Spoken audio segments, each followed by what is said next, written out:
तो आपको एक फैक्टराइजेशन हम देते हैं, हिम्मत है तो उसको बना के हमको दिखाइए। हम फैक्टराइजेशन लिख रहे हैं, इसका आपको फैक्टर करना है। x का पावर 8 प्लस x का पावर 4 और प्लस 1, इसका आप फैक्टर बताइए आप अगर पढ़ते हैं तो। कल वाला क्लास में हुआ था इक्वेशन, आज वाला क्लास में होगा फैक्टराइजेशन। इक्वेशन का मतलब इक्वल टू समथिंग, वेरिएबल का वैल्यू फाइंड होता है। फैक्टराइजेशन का मतलब होता है एक एक्सप्रेशन जिसको 2 टुकड़े या 3 टुकड़े में करना। आपको लग रहा हो कि सर फैक्टराइजेशन हमको आता है, हम तो बना लेते हैं। तो आपको एक फैक्टराइजेशन हम देते हैं, हिम्मत है तो उसको बना के हमको दिखाइए। हम फैक्टराइजेशन लिख रहे हैं, इसका आपको फैक्टर करना है। x का पावर 8 प्लस x का पावर 4 और प्लस 1, इसका आप फैक्टर बताइए आप अगर पढ़ते हैं तो। काफी बच्चों को कंफ्यूजन रहता है रूट वाला फैक्टराइजेशन में कि सर सिंपल वाला तो हम कर लेते हैं लेकिन रूट वाला हमको नहीं आता है। तो आज रूट वाला हम लिए हैं एग्जाम्पल, तो आपको देखना है कि रूट वाला फैक्टराइजेशन कैसे होता है। आपको सिर्फ और सिर्फ बोर्ड पर ध्यान देना है, बहुत इजी वे में हम बताएंगे, आपको 110% समझ में आएगा। तो पहले एक एग्जाम्पल से हम शुरू करते हैं। √3a² प्लस 11a और प्लस 6√3, इसका क्या करना है बोस? फैक्टराइजेशन करना है, फैक्टर। तो कल हम बताए थे कि फर्स्ट टर्म और लास्ट टर्म इसको मल्टीप्लाई करते हैं तो गुना करेंगे यहाँ पे √3 इंटू 6√3, तो आ जाएगा 6 गुने √3 और √3 मिलकर होता है √9। 6 इंटू √9 का वर्गमूल 3, 6 गुने 3 18। ठीक है, ये आपको एक एक चीज एक एक पॉइंट हम बताएंगे। ठीक है, कि रूट कहाँ पे अंडर रूट हो जाता है और कहाँ पे स्क्वायर रूट हो जाता है और रूट कैसे कॉमन लिया जाता है वो आपको समझना है। तो आप ध्यान दीजिए बोर्ड पर, 110% आपको समझ में आएगा। जिंदगी में कभी नहीं रूट वाला गलती होगा और नहीं सिंपल वाला होगा।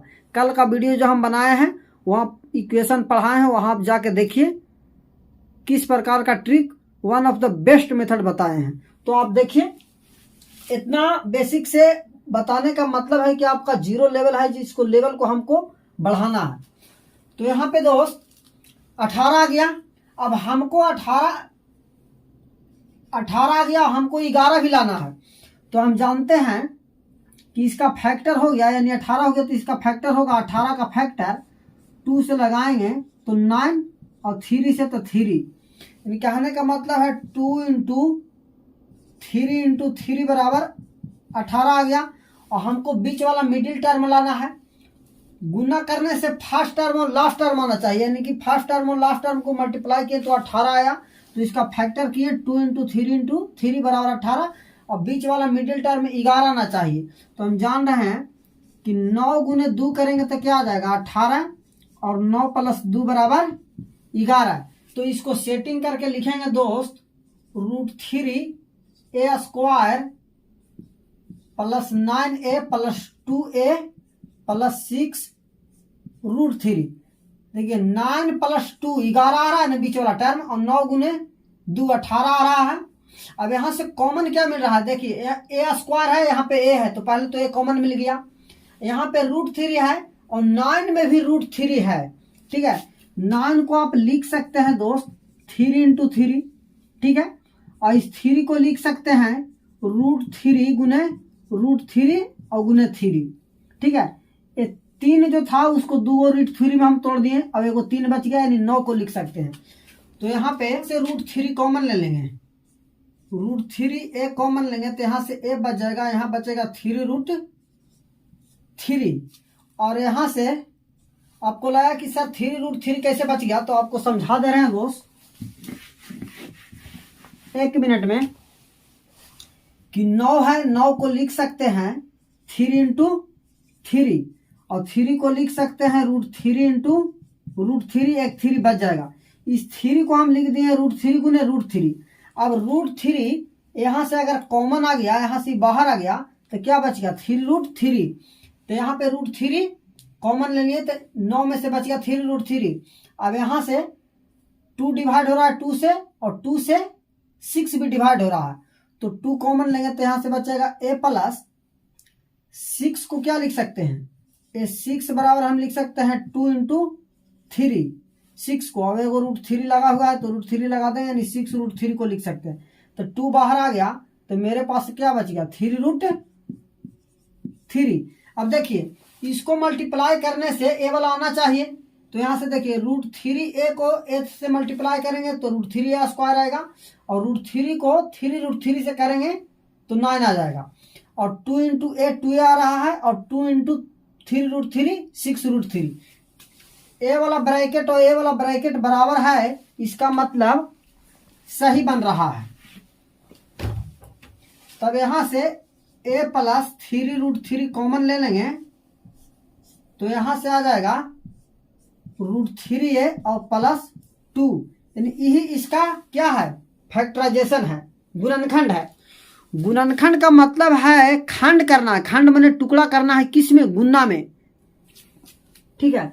यानी जैसे 6 है तो 6 को टुकड़ा करना है, किस में, गुना में, गुणनखंड। यहाँ पे क्या लिखा हुआ है, गुणन खंड, यानी गुना करके खंड करना है। तो कैसे, तो 2 × 3 करना है 6 को, यानी 6 का गुणनखंड क्या होता है 2 × 3, जिसको बोलते हैं प्राइम फैक्टर। तो इसका ही हो गया, कहने का मतलब है दोनों टर्म को हम गुना करेंगे दोस्त तो फिर ये वाला मेरा आ जाएगा, ठीक है, गुना करेंगे तो आ जाएगा। तो इस प्रकार होता है गुणनखंड। अब अगला सवाल हम ले रहे हैं, बोर्ड पे ध्यान दीजिए, 100% समझ में आने की गारंटी है। ये वाला सवाल लिखा हुआ है 4 √3x² + 5x - 7√3, इसका गुणनखंड निकालना है। तो हम बताएं क्या, फर्स्ट टर्म और लास्ट टर्म को मल्टीप्लाई कर देंगे, ठीक है। तो यहां से मल्टीप्लाई करेंगे ये दोनों टर्म को तो आ जाएगा 4 × 7 × √3 और गुने √3, तो यहां से आ जाएगा 7 × 28 और √3 मिलकर 3, यानी आ गया कितना 28 × 84। अब 84 को ऐसा फैक्टर करेंगे कि जोड़ने या घटाने से 5 आना चाहिए, ठीक है। यानी हमको गुना करने से 84 84 आना चाहिए, जोड़ने या घटाने से 5 आना चाहिए। तो 84 को फैक्टर आप कर सकते हैं। तो 2 से करेंगे तो आ जाएगा 42, 2 से करेंगे तो आ जाएगा 21, 3 से करेंगे तो 7, यानी 2 × 2 × 3 और × 7 बराबर क्या आया 84 आया। तो हमको 5 पे सेटिंग करना है, तो हम जान रहे हैं 4 × 3 12, यानी 12 × 7 भी आ रहा है क्या 84, यानी ए वाला टर्म को एक में ले लिया और 7 को अलग ले लिया। 12 × 7 84 और 12 - 7 5, यानी मेरा सेटिंग जो होगा 12 × 7 84, गुना करने से आ रहा है 84, और 12 में से 7 गया 5 आया। हमको पॉजिटिव में लाना है तो बड़ा वाला संख्या को रखना पड़ेगा पॉजिटिव। तो इसको सेटिंग करके लिखेंगे 4 √3x² + 12x और -7x - 7√3। अब देखिए 12x में से 7x अगर चला जाएगा तो 5x बचेगा, और 12 × 7 84 आ रहा है, जो कि मेरा गुना करने से आया था 84। अब कॉमन क्या लेना है, तो हर 2 टर्म में कॉमन लेना है, हर 2 टर्म में क्या लेना है कॉमन लेना है। तो यहाँ पे देख रहे हैं कि 4 है और यहाँ पे 12 है, यानी कि 4 भी 4 से कट रहा है, 12 भी कट रहा है। यहाँ पे x² है, यहाँ पे x है, यानी कि x भी मिलेगा, ठीक है। और √3 यहाँ है और 12 में भी √3 है। 12 को आप लिख सकते हैं फैक्टर करके 2 × 2 × 3, ठीक है। और यहां से ऐसे लिख सकते हैं 4 × √3 को 3 × √3 लिख सकते हैं, 3 को √3 × √3 लिख सकते हैं, ठीक है। कहने का मतलब है कि 4 √3x² आपको समझ में ना आता है तो आप ऐसे लिख सकते हैं 4 × √3 × √3x। किसको लिख दिए, ए वाला पूरा हम लिखे हैं, ए वाला 12x को ए वाला पूरा हम टर्म लिखे हैं, ठीक है, यहाँ पे लिख दिए हैं। और यहाँ पे जो है ये आ गया -7x - 7√3, ठीक है। अब कॉमन लेना है तो 4 √3x कॉमन लिए तो यहाँ से बच गया, x² था तो x बच गया, क्योंकि 4 √3 यहाँ से पूरा आ गया कॉमन। अब यहाँ से दोस्त हर 2 टर्म में कॉमन लेते हैं, तो ये दोनों टर्म में 4 √3 यहाँ से कॉमन आ गया और x भी आ गया, तो तो यहाँ से ओनली बचे क्या, +√3। ठीक है। और ये दोनों टर्म में क्या मिल रहा है, यहाँ पे x है लेकिन यहाँ x नहीं है, इसका मतलब यहाँ 7 है, यहाँ 7 है, मिल रहा है। तो 7 कॉमन लेंगे, -7, तो यहाँ से x और +√3। ठीक है। ए वाला ब्रैकेट x +√3 और ए वाला ब्रैकेट x +√3 दोनों बराबर है, इसका मतलब मेरा फैक्टराइजेशन बिल्कुल सही है। तो यहाँ से x +√3 कॉमन ले लेंगे तो आ जाएगा 4√3x -7। ये इसका हो जाएगा फैक्टराइजेशन। आपको एक एक चीज को हम तोड़ तोड़ के समझा रहे हैं, यानी पार्ट बाई पार्ट मल्टीप्लाई करके, इसीलिए टाइम लग रहा है। आप अगर सीख जाइएगा तो अपने अनुसार आप बनाइएगा, क्योंकि अभी समझाना आपको, मेरे माइंड से आपको अभी समझाना काफी आपको समझने में मुश्किल होगा, और आप जब समझ जाइएगा तो अपने अनुसार बनाइएगा तो कोई बात नहीं है, तुरंत बनेगा। किसी अनजान से दिल लगाना, किसी अनजान से बात करना उतना ही मुश्किल है जितना आपको स्टार्टिंग में मैथ समझने में मुश्किल हो गया। ठीक है। अगर कोई अनजान से भी बात विचार अगर बढ़िया से बन जाता है तो वो भी लगता है कि अपना है, एकदम अपना से भी अपना लग जाता है। उसी प्रकार मैथ को अगर आप समझ गए हैं, आपकी दिल की गहराइयों तक अगर जम गया, माइंड में सेट हो गया, तो वो आपको लगेगा कि एकदम अपना हो गया। और मैथ एक ऐसा इंटरेस्टिंग सब्जेक्ट है कि पढ़ने में अगर दिल लग गया ना दोस्त, तो 5 क्वेश्चन बनाने की जगह 10 क्वेश्चन बनाइएगा, क्योंकि इतना इंटरेस्ट लगता है। इससे इंटरेस्ट सब्जेक्ट कुछ होता ही नहीं है। उसी प्रकार इसमें भी है। अब इसका हम फैक्टराइजेशन करेंगे। लिखा होगा 7x² + 2√14x + 2। ठीक है। अब फर्स्ट टर्म और लास्ट टर्म को मल्टीप्लाई करेंगे तो 7 दूनी 14। ठीक है। क्या रहा है, 14 रहा है। ठीक है। अब 14 को हमको बीच वाला पार्ट को करना है, यानी कि 2√14x लाना है। तो ये 14 है, उसको हम लिख सकते हैं √14 और गुने √14। ठीक है। ये मिला के आ जाएगा 14। ठीक है। रूट और यहाँ पे जाना है √14 और +√14 बराबर हो जाएगा 2√14। तो यहाँ से लिख सकते हैं 7x², 2√14 को लिख सकते हैं √14x और +√14x। x लगा हुआ तो x लगा लेंगे, जहां y रहेगा तहां y लगा लेंगे। यहाँ पे 2 आ गया, यहाँ पे 7x² है, यहाँ पे √14 है, तो यहाँ पे √7 हम कॉमन लेंगे।